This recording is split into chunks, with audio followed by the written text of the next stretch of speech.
The first time Seraphine Vale heard the Alpha King scream, the whole palace pretended it was thunder.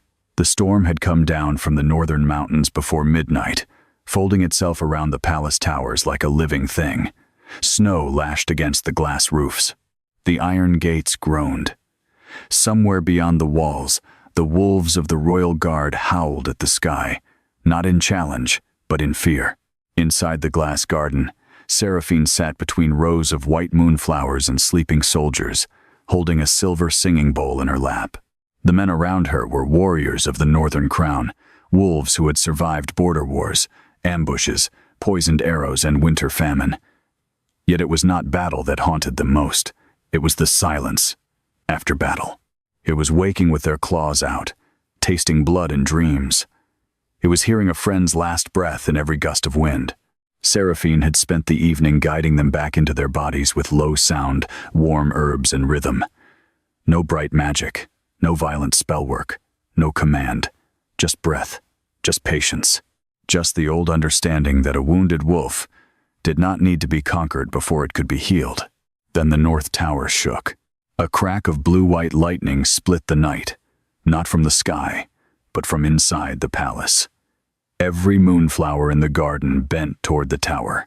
The sleeping soldiers woke with gasps, their eyes flashing gold. One of them fell from his cot and pressed his hands over his ears. Another whispered, "The king." The palace healers outside the garden doors began shouting orders. Boots thundered across the marble corridors. Iron chains rattled somewhere high above. Seraphine stood so quickly the singing bowl slid from her lap and rang once against the stone floor, a soft, trembling note that disappeared beneath another terrible sound. This time, no one could call it thunder. It was pain, deep, raw, and almost inhuman but not monstrous. Not to Seraphine. Monsters roared because they wanted the world to fear them. This sound was different.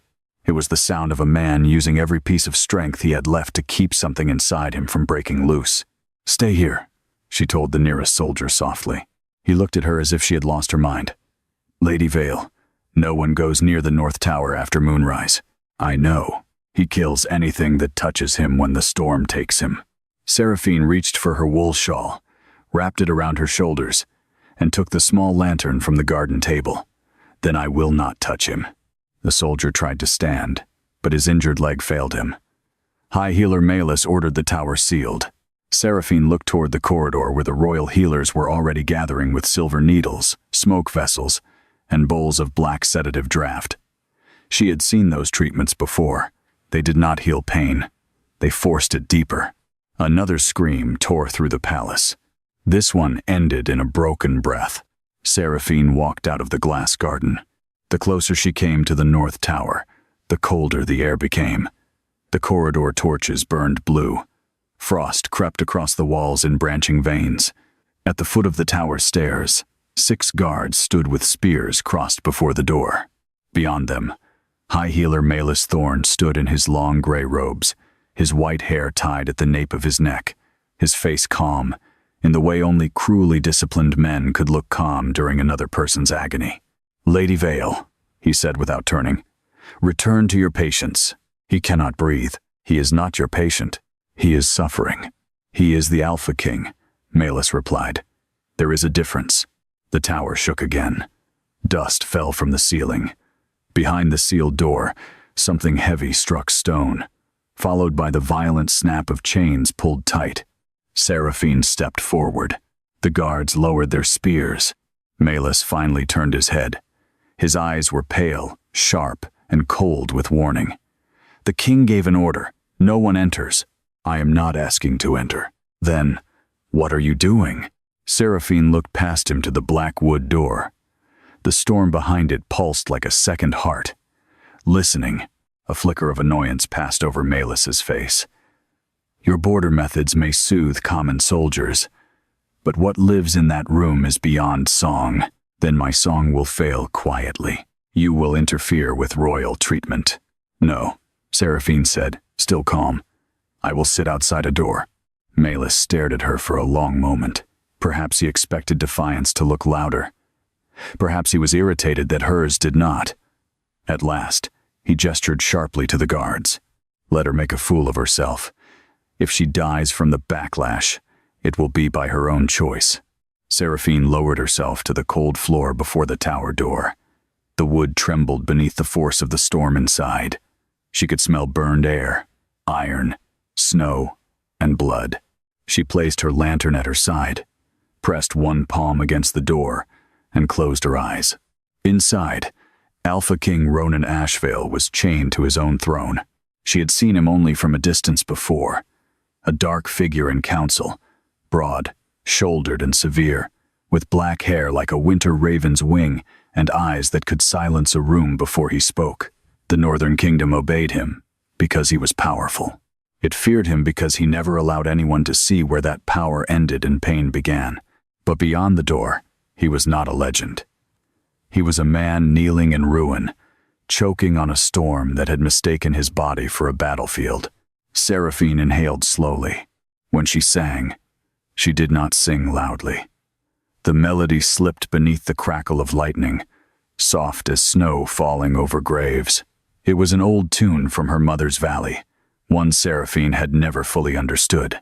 Her mother used to hum it during winter storms, saying only, "Some storms are not angry. Some are lost." At first, nothing changed. The guards shifted impatiently. Melis's mouth curved as though he had expected exactly this. Then, the lightning behind the door stuttered.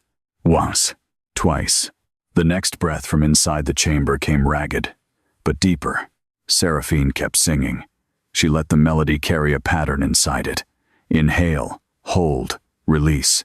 Inhale, hold, release. Not command. Invitation, not control. Return. Inside the tower, chains scraped against stone. The king made a sound that might have been a growl, might have been grief. The storm surged toward the door so fiercely, the guards stumbled back. Frost shattered across the walls. Seraphine's palm burned cold against the wood, but she did not remove it.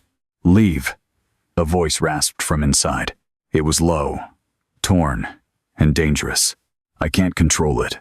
Seraphine opened her eyes. The palace around her had gone silent. She answered through the door, still barely above a whisper. "Then, do not control it yet. Just breathe with me." Another pulse of lightning. Another gasp. "I could kill you. You have not opened the door." Silence. Then the smallest sound. A breath dragging through pain, following hers by half a second. Seraphine sang until her throat ached. She sang until the soldiers stopped trembling. She sang until the frost melted from the door in silver threads. And at last, deep inside the tower, the storm folded inward like a wounded wolf curling around itself. For the first time in 7 years, Alpha King Ronan Ashvale slept. When the door opened at dawn, the chamber beyond looked like a battlefield. The windows had cracked. The marble floor was burned in branching scars. The iron throne stood in the center of the room. Its chains melted in places where lightning had kissed them. Ronan sat slumped against the black stone steps below it, one wrist still locked in a silver restraint, his dark hair falling across his face, his breathing slow and even. Seraphine stood in the doorway, her voice nearly gone. Ronan's eyes opened. They were not storm-bright now. They were gray, exhausted, and startlingly human. He looked at her for a long time, as if he did not recognize the idea of waking without agony. Then his gaze dropped to her hand, still reddened from where she had touched the frozen door. "Who taught you that song?" he asked. Seraphine's fingers tightened around her shawl. "My mother." Something moved across his face. Fear, perhaps, or recognition. But before he could speak again, Melis stepped into the chamber and announced, "A fortunate coincidence." The storm had already spent itself. Ronan did not look away from Seraphine. "No," he said, voice rough from the night. It hurt her. By midday, the entire palace had heard the rumor. The Alpha King had slept, not collapsed under sedatives, not been forced unconscious with silver. Slept. 3 full hours after years of broken nights. The council chamber filled before the second bell. Generals in black wolf-hide cloaks stood beside noble lords with jeweled collars. The royal healers gathered in gray robes near Malus, their faces carefully blank. Seraphine stood alone before the moonstone table, in a simple blue gown still smelling faintly of herbs and winter smoke. Ronan sat at the head of the chamber, gloved hands resting on the carved arms of his chair. No crown sat on his head. He rarely wore it. He did not need gold to remind anyone he ruled. "Explain what you did," he said. The room waited for her to tremble. Seraphine did not. "I used breathwork, woven into sound," she said. "The melody slows the body's panic response. For wolves, rhythm can help call instinct back from fear, before fear becomes violence," one of the older healers scoffed. "A song cannot treat a royal curse." "I did not say I treated the curse." Malus's eyes sharpened. Seraphine continued. "I helped His Majesty breathe." A murmur moved around the chamber. It was such a small answer that it sounded almost foolish beside words like curse, throne, alpha, bloodline. Yet Ronan's gaze did not leave her. Malus stepped forward. "Your Majesty, Lady Vale's border practices may comfort soldiers, but your condition is not a soldier's nightmare. The Stormwolf curse is ancient, volatile, and bound to your royal blood. Emotional interference could produce dependency. Worse, it could allow outside influence over your wolf." Seraphine turned to him. "Then, His Majesty should decide while fully conscious whether he wants me near him again." The murmurs stopped. Ronan's expression changed by almost nothing, but in that almost nothing Seraphine sensed surprise. Perhaps he was used to people fighting for access to his power. Perhaps he was not used to someone offering him the right to refuse care. "And your terms?" he asked. The court went still. Seraphine folded her hands in front of her. "I will not enter locked rooms. I will not work while restrained by anyone. I will not use my voice if your Majesty orders me to stop. I will not be touched without consent. And if I feel your court intends to turn my healing into a weapon, I will leave." A nobleman gave a quiet laugh of disbelief. "She gives terms to a king." Ronan's eyes cut toward him. The laugh died immediately. Then the Alpha King looked back at Seraphine. "Accepted." Malus's jaw tightened. "Your Majesty, Lady Vale will treat me in the glass garden beginning tonight," Ronan said. "She will have freedom of movement, access to the healing archives, and the authority to end any session at her discretion." The chamber erupted into shocked whispers. Ronan stood. The room fell silent again. "She is not my prisoner," he said. "She is not your experiment. Remember both." That night, Seraphine arrived in the glass garden with a small tray of moonflower tea, warmed river stones, and a silver bowl. Snow moved over the glass ceiling like pale smoke. The room smelled of damp earth and winter blossoms. Ronan was already there. He stood near the farthest wall, dressed entirely in black, his hands covered in dark leather gloves. Even in a garden, he looked like a man built for war. The lamplight traced the hard line of his jaw, the shadows beneath his eyes, the faint branching scars at his throat where lightning had once burned through skin. "You chose a fragile room," he said. "I chose a living one. If the storm rises, the glass will break. Then we will sit away from the glass." He studied her. "You speak as if the storm is a difficult guest. Is it not?" For the first time, something almost like humor touched his mouth. It was gone so quickly she might have imagined it. They began at opposite ends of a long stone bench. Seraphine did not sing at first. She taught him the breathing pattern without melody. Ronan approached it like a battlefield exercise, precise and controlled. Inhale for 4 counts. Hold for 2. Release for 6. His shoulders remained rigid. His eyes stayed open. "You may close your eyes," she said. "No. Because you do not trust me? Because if I lose control, I need to see where you are." The answer was so bluntly protective that Seraphine forgot her next instruction. Ronan noticed. "Does that frighten you?" "Yes." His face closed. "But not enough to leave," she added. The storm under his skin flickered once, faint as heat lightning beneath clouds. Night after night, he returned. At first, he spoke only when necessary. He told her when the pain sharpened, when his vision blurred, when the wolf pressed too close to the surface.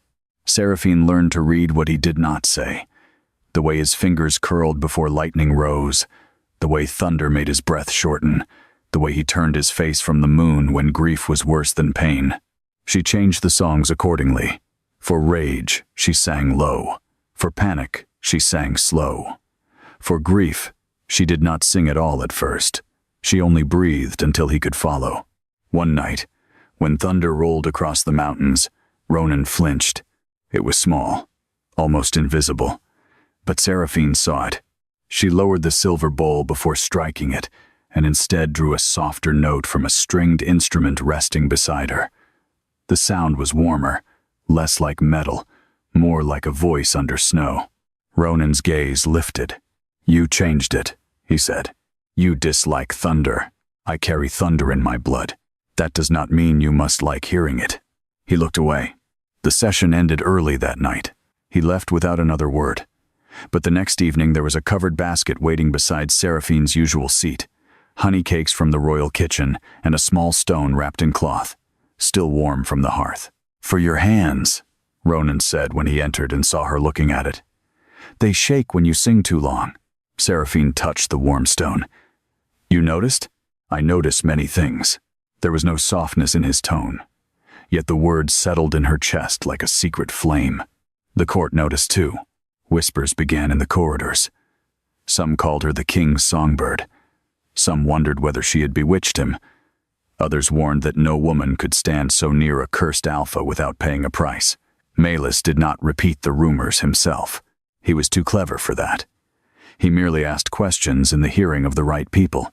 Was it healthy for a king to depend on one healer? Could melody influence wolf instinct?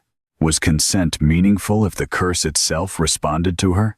Seraphine heard enough to understand the shape of the trap. Ronan heard more. One afternoon, he dismissed a guard for mocking her methods outside the infirmary. By dusk, the guard's entire family had apologized. Seraphine went to Ronan before the night session began. "You cannot terrify the court into respecting me," she said. "I can terrify them into silence. That is not the same thing. It is often more efficient." She almost smiled. "Your Majesty." "Ronan," he said. The name fell between them like something breakable. Seraphine looked up. His face remained controlled, but his eyes had changed. "During treatment," he added. "Titles make the wolf restless." That was a lie, or only half true. She accepted it anyway. "Ronan," she said softly. The storm beneath his skin went quiet before she sang a single note. Weeks passed. Ronan began sleeping 2 hours at a time, then 3. The silver restraints were removed from the garden sessions. He still wore gloves. He still sat with distance between them, but the distance had become ritual rather than rejection. Sometimes, after midnight, he spoke. He told her that the curse began after the Battle of Black Fen, where he had won the north by calling lightning against an invading army. He told her that victory tasted like ash, because the storm did not leave when the battle ended. It stayed in his bones. It woke with his grief. It fed on his anger. It answered loneliness, most of all. He told her about Lady Elowen, the noblewoman once promised to him, how she had come to his chamber during his first true storm surge, how she had touched his face and died before morning. "I was told my lightning stopped her heart," he said. Seraphine sat across from him in the dim garden, the moonflowers glowing at their feet. "You do not sound certain." His jaw tightened. "I remember blood.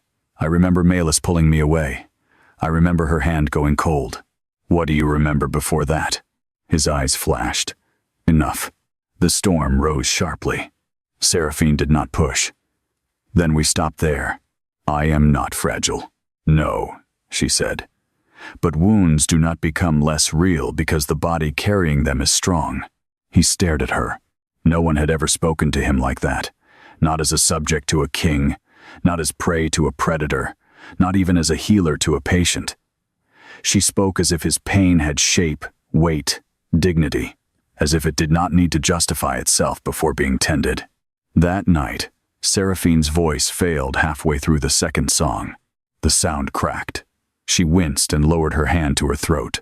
Ronan's eyes opened instantly. "What is wrong?" "Nothing. I used too much voice today with the soldiers. I can continue." "No, it is only strain." He reached for the blanket folded at the end of the bench and draped it over her shoulders with careful distance, never letting his fingers brush her neck. "Tonight you rest," he said. "I will fight the storm quietly." Seraphine should have argued. Instead, she looked at the man who had been chained to stone rather than risk hurting his people. The king, who had ordered her freedom before accepting her help. The feared alpha now sitting awake in pain so she could close her eyes. "You should not have to fight it alone," she whispered. His face hardened at once, not in anger, but fear. "Yes," he said, "I should." The first truth came from the archives. Seraphine had requested access to old curse records as part of Ronan's treatment. Malus granted permission with a smile, too polished to trust, then assigned a junior healer to watch her. Seraphine let herself appear absorbed in common texts, while her fingers searched the shelves for missing dust patterns, broken seals, rewritten labels. She found Lady Elowen's record hidden under battlefield casualty reports. 3 pages had been removed. The remaining sheet listed the official cause of death as stormfire trauma, but beneath it, almost erased by chemical wash, was a second notation: cardiac failure, following draft administration. Seraphine's blood went cold. That night, Ronan arrived late, his movements stiff. When he removed his cloak, she saw the marks at the back of his neck, tiny silver punctures along his spine. What happened? Treatment. From Malus? It grounds the lightning. Seraphine crossed the room before she remembered caution. Ronan went still as she approached. "May I look?" He hesitated. Permission cost him something. Then he turned. The skin around the punctures was burned pale, not healed, suppressed. "This does not ground lightning," she said, her voice quiet with anger. "It traps it." Ronan turned back. "You are certain?" "I have treated enough wounded wolves to know the difference between release and containment. This forces the storm inward until it erupts harder." His expression did not change, but his eyes darkened. "Malus has used this method for years." "I know." The implication entered the space between them. Ronan stepped away. "Careful. Do not ask me to be careful with the truth." The storm flared. A thin crack shot across the nearest glass panel. "You think I want this?" he demanded. "No. I think you were taught that enduring pain is the same as protecting others." His breathing sharpened. Seraphine knew she should lower her voice. Instead, she said the thing no one else had dared. "What if your suffering has not been saving them? What if it has only been keeping you obedient?" Lightning struck the stone floor between them. The garden filled with blue light. Ronan's eyes turned silver, his fingers curling into claws. For one heartbeat, Seraphine saw the wolf inside him pressing against his skin, enormous, furious, wounded. Fear opened cold in her stomach. Ronan saw it and recoiled, as if struck. "Leave," he said.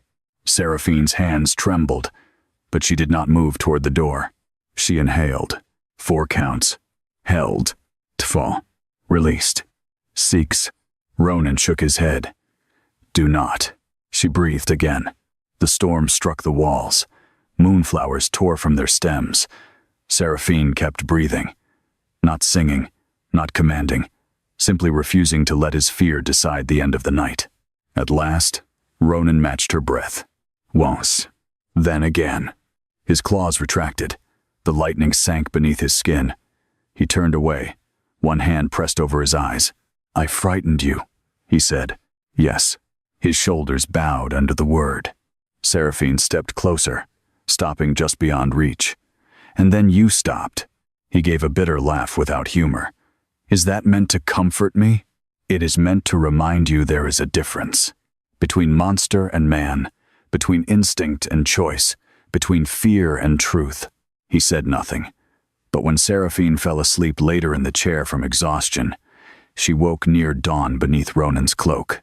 He stood several feet away, facing the cracked glass wall, keeping watch over her like a guard who did not know how to be gentle except by standing between her and the world.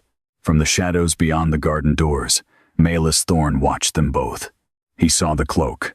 He saw the king without gloves, one hand uncovered at his side, and he understood that Seraphine Vale was no longer treating the curse. She was reaching the man inside it. The next morning, Malus summoned Seraphine before the Royal Healing Council. He did not accuse her loudly. That would have been too crude. He praised her dedication. He admired her unusual success. Then he asked her to demonstrate soul resonance on a wounded soldier in front of 7 senior healers and 3 council witnesses. Seraphine understood the danger immediately. If she refused, she looked secretive. If she succeeded, he would call it influence. The soldier was a young border wolf named Care, barely 20, his left hand shaking uncontrollably since battle. Seraphine sat before him and asked consent at every step. She used a low hum, guided his breathing, and placed a moonflower sachet near his wrist. Slowly, the tremor stopped. The room should have been relieved. Malus folded his hands. Remarkable. You altered a wolf's instinctive response through sound alone. I helped his body leave fear, without potion, seal, or official spell structure. Yes, and if such a method were turned toward loyalty, obedience, desire, Seraphine met his eyes. Then it would no longer be healing. But it could be done? Before she could answer, the chamber doors opened. Ronan entered. The room dropped to its knees. Seraphine remained, seated beside the soldier, one hand still near his trembling wrist. Ronan noticed. A flicker of approval passed through his eyes before his expression turned to ice. This review is over, he said. Malus bowed. Your Majesty, the safety of the crown requires. The crown is safe. With respect, no one man can judge that while under treatment by the very woman in question. A deadly silence settled. Ronan's lightning stirred. Seraphine stood. He is right about one thing. Every gaze turned to her. Ronan's face sharpened in warning. Seraphine continued. Your Majesty should not be asked to defend me in a room designed to make his defense look like proof against me. Malus's eyes narrowed. He had not expected her to see the shape of the snare so clearly. That night, Seraphine returned to the archive alone. The old archivist, Mistress Vale, found her standing beneath a shelf of banned histories. You will not find them under Storm Wolf, the old woman said. Seraphine turned. Mistress Vale's face was lined like folded parchment. Her hands shook as she removed a false panel behind a row of prayer books. Inside lay a bundle of cracked vellum tied with white thread. What are they? Seraphine whispered. Songs the court buried. The first page showed women in pale robes standing before storm-crowned kings, not kneeling, not chained.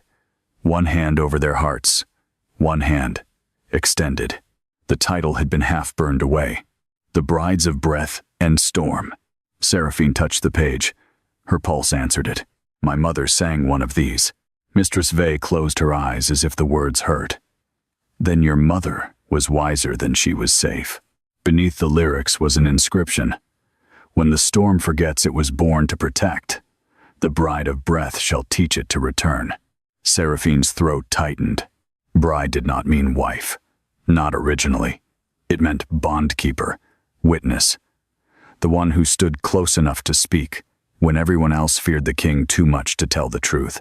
She carried the vellum to the hidden chapel beneath the glass garden, following old symbols carved into the stone. Ronan found her there, before dawn. How did you know where I was? She asked. The storm quieted when you went below. They stood together before a mural hidden beneath ivy and frost. Women in white. Kings made of lightning. Wolves bowing not in submission, but relief. Ronan read the inscription beneath the mural. Then his face changed. Seraphine followed his gaze to the final line. If the king refuses truth, the bride will carry the storm in his place. No, Ronan said. It may not mean death. It means cost. All healing has cost, not yours. His voice turned hard. Not for me, Ronan. No.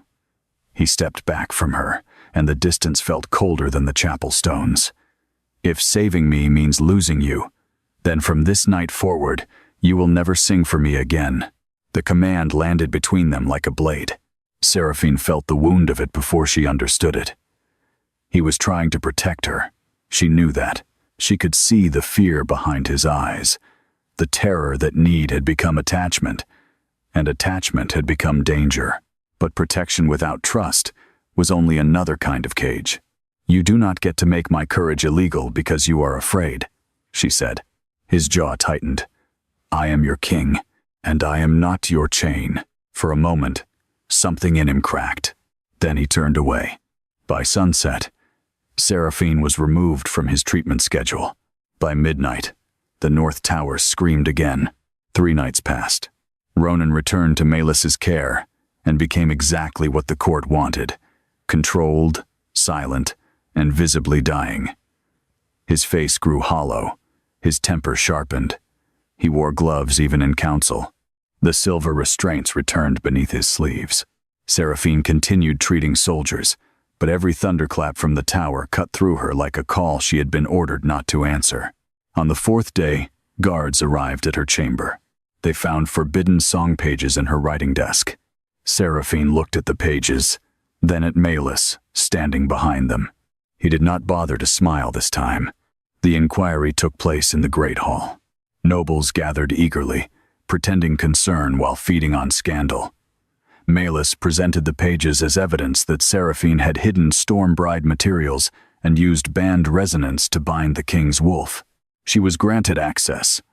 Mistress Vale protested weakly from the side. Melis turned to her with gentle cruelty. Access to healing archives, not treason. Ronan sat on the throne above them, pale and rigid. Seraphine knew at once that he had not been told before the hearing began. His eyes found hers. The storm inside him flared with such force the torches leaned away. Melis saw it too. Your Majesty, he said smoothly. For the safety of the kingdom, you must prove your will remains your own. Seraphine understood. If Ronan defended her, Melis would say she controlled him. If he condemned her, he would break something between them, Melis feared. Ronan's hand tightened on the throne. Seraphine lifted her chin. I have never forced His Majesty to do anything. I asked permission, every time. Melis's voice softened, almost kindly. Then why does his breathing change when you enter a room? The court turned toward Ronan. He looked at Seraphine. In his eyes, she saw apology before he spoke.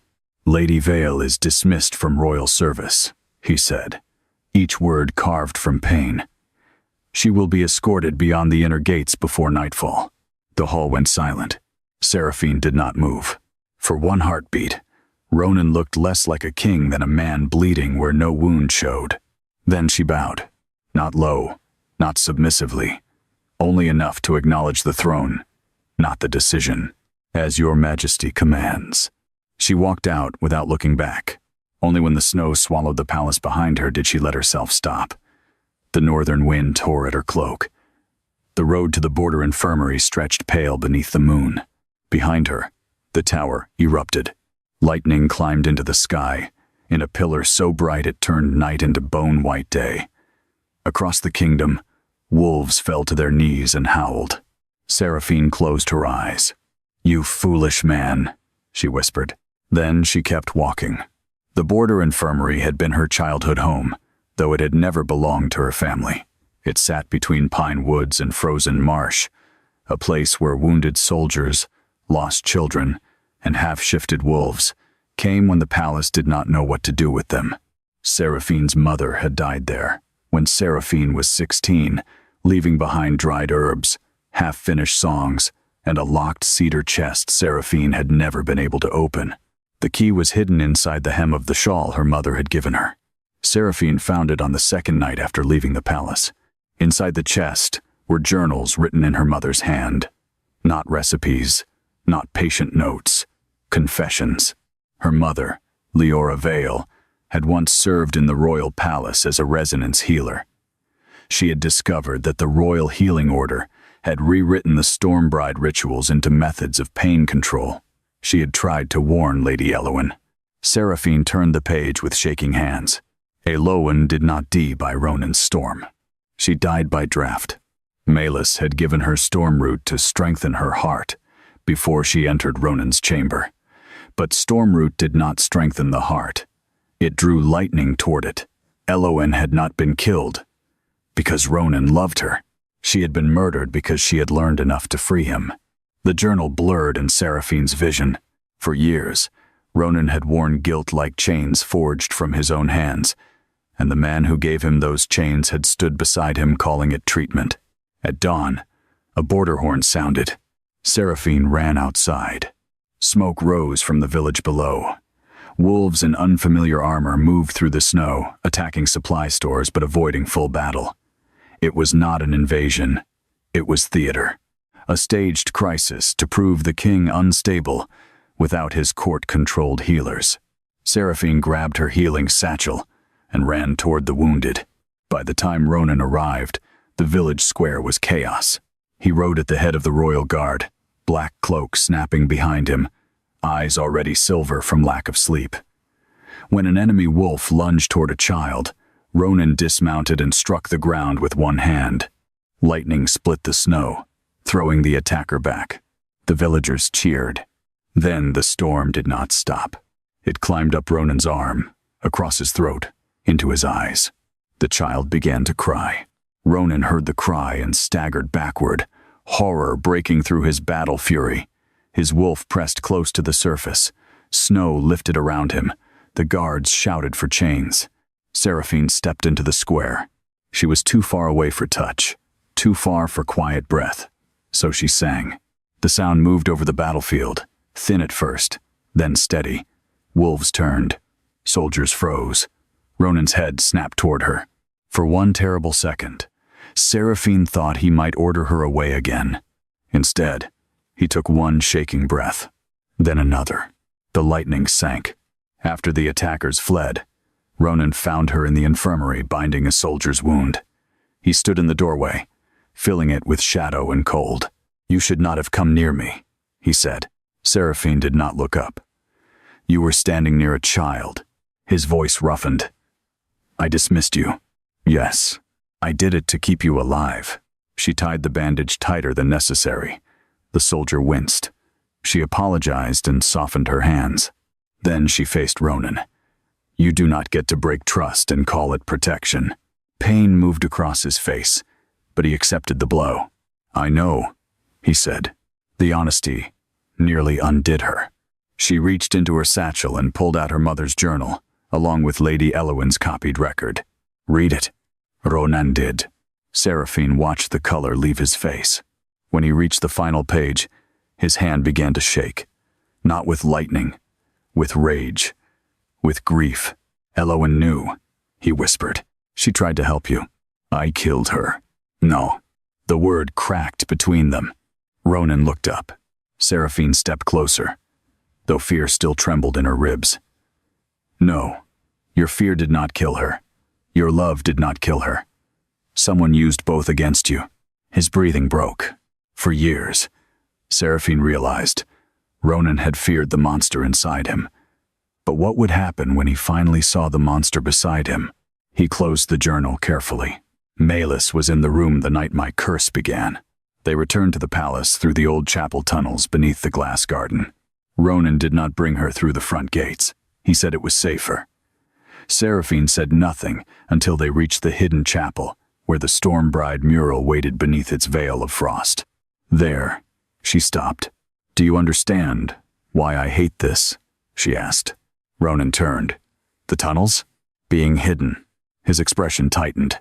"You think secrecy protects me," she said. "But every secret has fed this curse. Every hidden treatment, every sealed record, every truth buried, because someone powerful decided fear was easier than change. I brought you this way because Malus would have arrested you at the gates. I know. And I came because I want the truth exposed, not because I enjoy being smuggled like contraband." Ronan bowed his head. For a king, the movement was almost shocking. You are right. Seraphine had expected argument. His acceptance left her momentarily speechless. He continued, When I dismissed you, I told myself I was choosing your life over your trust. But that was not my choice to make. No, she said softly. It wasn't. I am sorry. The words were quiet. No performance. No royal drama. Just a man standing in the ruins of the lie that had shaped him, offering the one thing his pride had never allowed. Seraphine felt some guarded part of herself loosen, not fully, but enough to breathe. I believe you, she said. But trust does not return because you ask for it. I know. Then earn it differently. Ronan looked at her. Tell me how. Together, they studied her mother's journal and the old chapel inscriptions. The original ritual had been twisted by the royal healers. It did not require Seraphine to carry the storm in Ronan's place. It required 3 public truths. The king must name the wound he buried. The healer must sing without being owned. The court must witness that the storm calms through trust, not domination. Ronan stared at the lines for a long time. This cannot happen in private, Seraphine said. No, you would have to speak before the council. Yes, not as king. His jaw flexed. As a man, she finished. The storm stirred beneath his skin, not violent now, but afraid. Ronan could face assassins, armies, wolves, and winter. But the thought of standing before his kingdom and saying he had been lonely seemed to wound him more deeply than silver. Seraphine saw it. She did not soften the truth. That is why the curse chose it. Before he could answer, bells began ringing above them. The winter moon ball, the greatest gathering of northern nobility, pack leaders, and allied houses. The night Malus would have every witness he needed. We reveal everything tonight, Seraphine said. Ronan's eyes darkened. He will strike first. He already has. When Seraphine woke before dusk in the small chamber connected to the chapel, she knew something was wrong before she opened her eyes. Her throat felt wrapped in thorns. She tried to speak. No sound came. On her pillow lay a single black thread, stitched through the fabric in the shape of a closed mouth. A voice-stealing curse. Mailis Hatakener song. Ronan found her in the glass garden, one hand at her throat, moonlight turning her face pale. When she tried to whisper his name and failed, the storm exploded through him so suddenly the glass ceiling cracked from end to end. No, he snarled. The word was not anger at her. It was terror. Seraphine stepped toward him and shook her head. He was breathing too fast. Lightning climbed his neck. His wolf was rising, called by the sight of her hurt. She could not sing, so she lifted 2 fingers and pressed them to her pulse. Then she pointed to him. Breathe. Ronan stared at her. The storm raged harder. Seraphine inhaled slowly, placing her hand over her heart. 4 counts. Hold. Release. She did it again. Again. Her eyes never left his. Ronan dropped to one knee, as if the breath itself hurt. But he followed. No song. No spell. Only the rhythm they had built through weeks of trust. The storm lowered. For the first time, Seraphine understood the truth fully. Her power had never been only her voice. The songs were doors, but she was the one who opened them. Her attention, her steadiness, her refusal to abandon the wounded thing beneath the crown. Ronan removed one glove. Seraphine froze. Bare skin was the danger he had avoided since the beginning. He held his hand near hers, palm up, not demanding, asking. She placed her hand in his. Lightning surged. For one breath, she expected pain. Instead, warmth spread through her palm. A mark appeared beneath her skin. Silver and blue, shaped like a storm spiral. Ronan inhaled sharply and pulled open his shirt at the collar. The same mark burned over his heart. They looked at each other in silence. The bond had not awakened because of beauty. Not because of a bite. Not because fate had struck them like lightning and erased choice. It had formed slowly, breath by breath, boundary by boundary, night by night. Each time one of them had chosen trust, when fear would have been easier. Ronan lifted her marked hand toward his mouth, then stopped before touching it. "Even now?" he asked. Seraphine nodded. His lips brushed her knuckles. So lightly it felt less like desire than reverence. Then, guards burst into the garden. By Melis's order, Seraphine was arrested before sunset.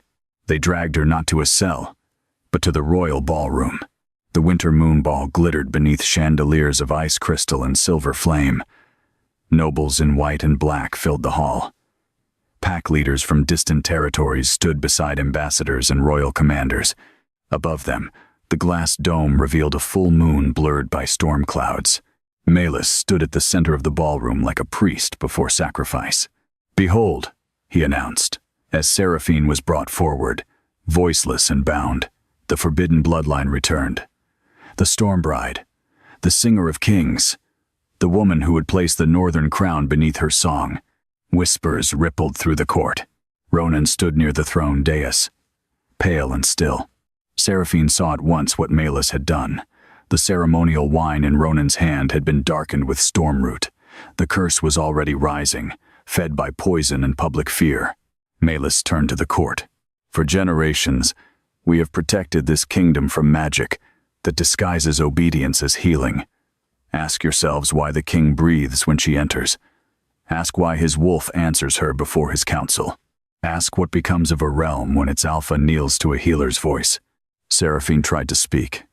Nothing came. Ronan's glass shattered in his hand. Blood ran down his fingers. Lightning answered. The ballroom erupted. Frost shot across the floor. The chandeliers swung violently. Nobles screamed and stumbled back as Ronan's shadow expanded behind him. Not human now, not fully wolf, but something made of storm and grief. His claws lengthened. His eyes burned silver. The air filled with the scent of rain, blood, and ozone. Melis raised his voice. "Chains, for the safety of the realm." Guards rushed forward with silver restraints. For one terrible moment, Ronan looked at them. Seraphine saw the old belief rise in him. Chains are mercy. Love is weakness. Control is safety. Hide the pain. Bury the truth. Become the monster they fear. Because at least monsters do not disappoint anyone by needing. Then his gaze found hers. She could not sing. She could not defend herself. She could only breathe. Seraphine placed her bound hands over her heart and inhaled. 4 counts. Held. Released. Across the ballroom, through thunder and screaming, Ronan followed. Melis saw it and shouted, "Seize her!" The guards moved. Ronan's voice split the hall. "Stop." It was not loud. It did not need to be. Every wolf in the room froze. Ronan stepped down from the dais. Lightning crawled over his shoulders. The storm wolf pressed against his skin, vast and terrifying, but he did not let it attack. He walked to the center of the ballroom and removed the silver restraint hidden beneath his sleeve, then the other. He dropped both at Melis's feet. The sound rang through the hall like judgment. "I wore these because I believed fear made me safe," Ronan said. Melis went pale. "Your Majesty, the curse fed on them." The court went silent. Ronan turned, letting every noble, every healer, every commander see the storm under his skin. Not hidden, not denied. For 7 years, I let this court call my pain discipline. I let healers wound me and name it treatment. I let grief become law because I believed the woman I cared for died by my hand. His voice trembled once. The storm trembled with it. "I was afraid," he said. "The first truth." A murmur moved through the room, horrified not by his weakness, but by the fact that he had named it. Ronan continued, each word costing him more than battle ever had. "I was lonely." The second truth. Seraphine felt tears burn behind her eyes. "And I let men who feared love teach me that love would make me monstrous."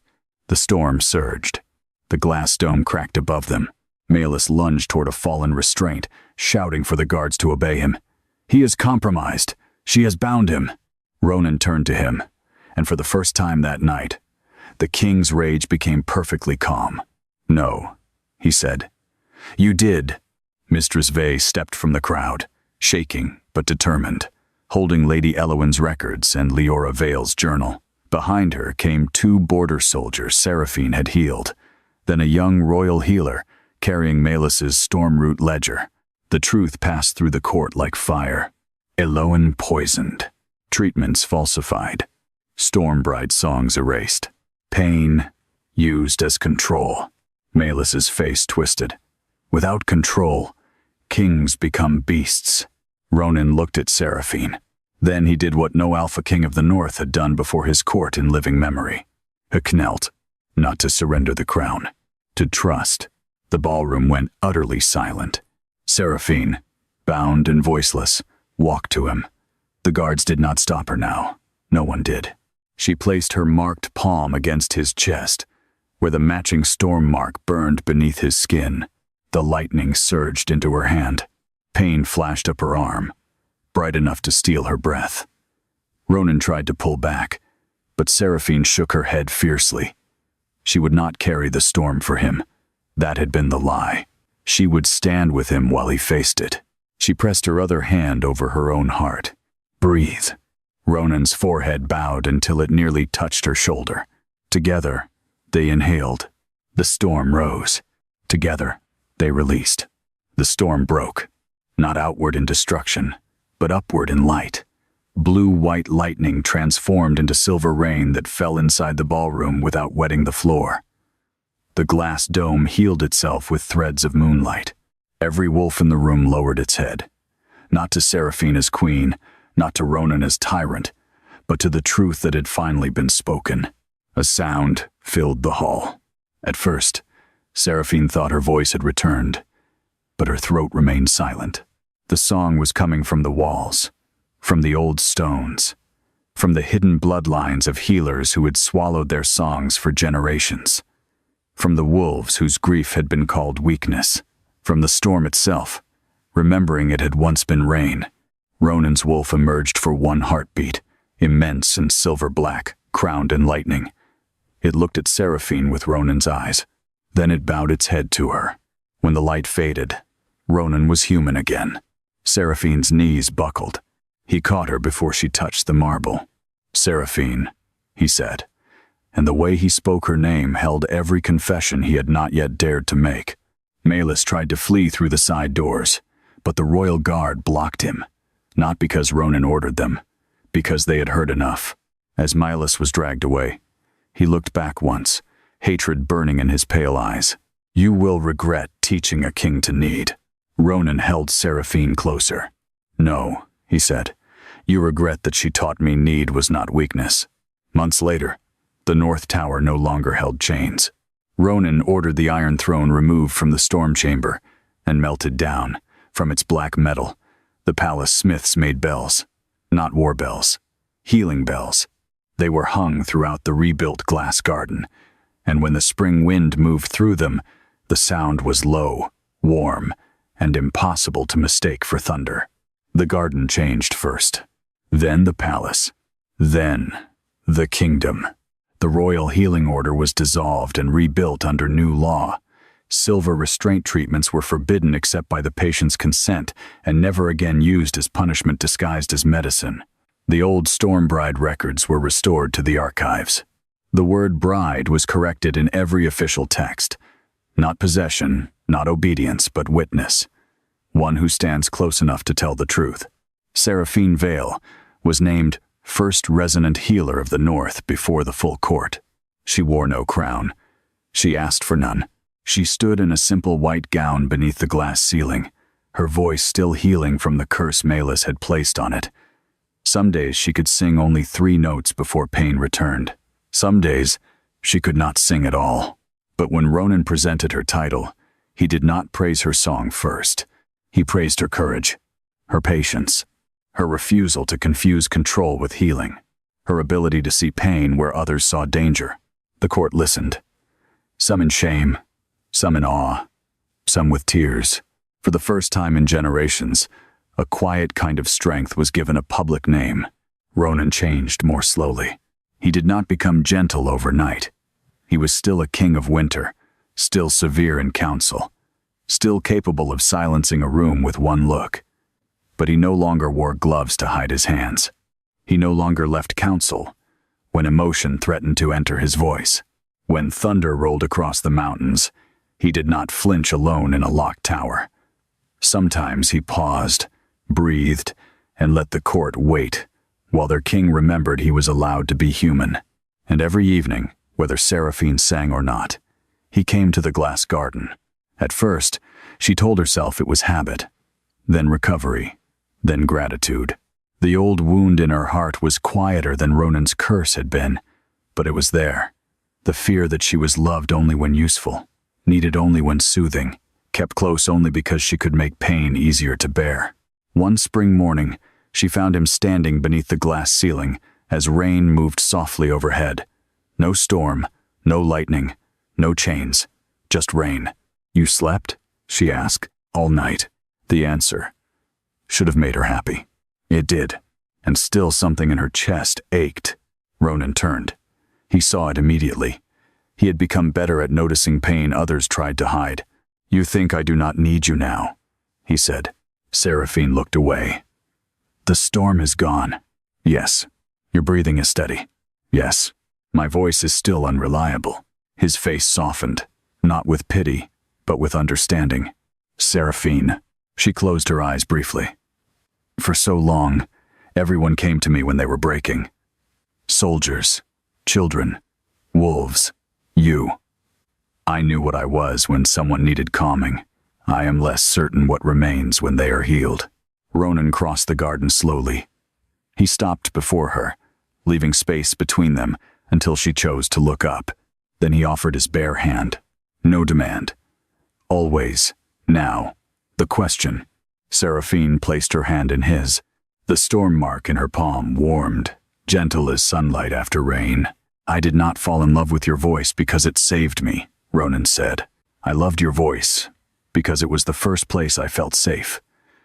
But if you never sang again, I would still know you in silence." Her eyes filled. He stepped closer only when her fingers tightened around his. "I need you less desperately now," he said. "That is true. But I choose you more freely." The rain moved over the glass above them. Seraphine breathed in. For once, not to guide him, not to heal him, simply because she could. A note rose from her throat, fragile and low. It wavered, but did not break. Ronan's eyes closed as if the sound touched a place deeper than magic. Outside the palace, the bells made from his chains began to ring in the spring wind, and far beyond the northern mountains, thunder rolled across the sky, not as a curse returning, not as a monster waking, but as the kingdom's oldest wound finally learning how to become rain.